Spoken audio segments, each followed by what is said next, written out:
If my zipper is down, please tell me.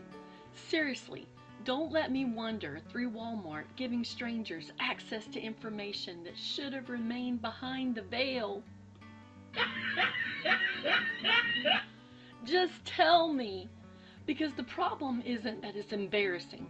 The problem is that I can't see it. Everybody else can, but I can't. And that's exactly how blind spots work. The things that are easiest for other people to see are often the hardest for us to see in ourselves. That's why we call them blind spots. They're not hidden because they're small. They're hidden because they're attached to us. Sometimes it's a zipper. Sometimes it's a bad habit. Sometimes it's pride. Sometimes it's anger.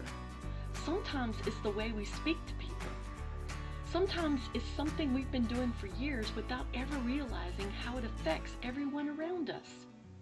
And if you notice one of my blind spots, don't start a prayer chain. Don't form a committee. Don't create a task force. Don't hold a church meeting.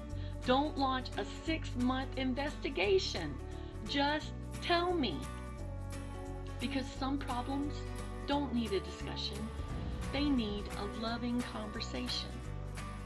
One of the greatest examples of this in Scripture is Jacob. The name Jacob literally means deceiver, one who takes by the heel. Yet nowhere in the early part of the story do we see Jacob saying, I think I'm deceptive. He doesn't seem aware of it at all.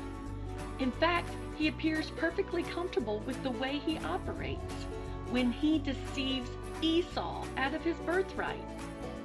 But then he meets Laban, and suddenly something fascinating happens. The deceiver gets deceived. The manipulator gets manipulated, and the schemer gets schemed.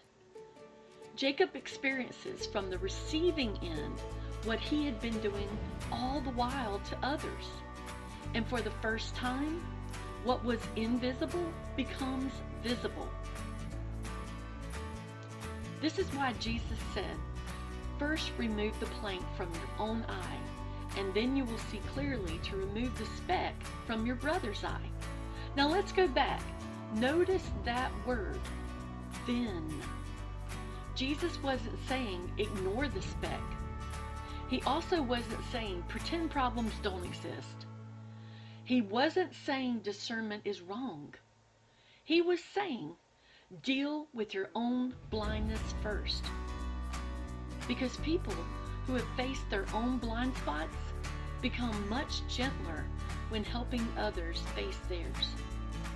A blind spot is called a blind spot because you can't see it. Everybody else may see it, but you don't. Sometimes God uses loving friends to reveal it. Sometimes He uses circumstances. Sometimes He lets us experience our own behavior from the other side.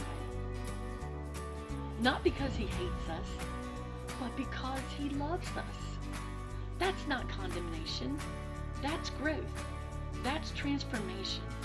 And honestly, if my zipper is down, I'd rather hear it from a friend than discover later that everybody else already saw it.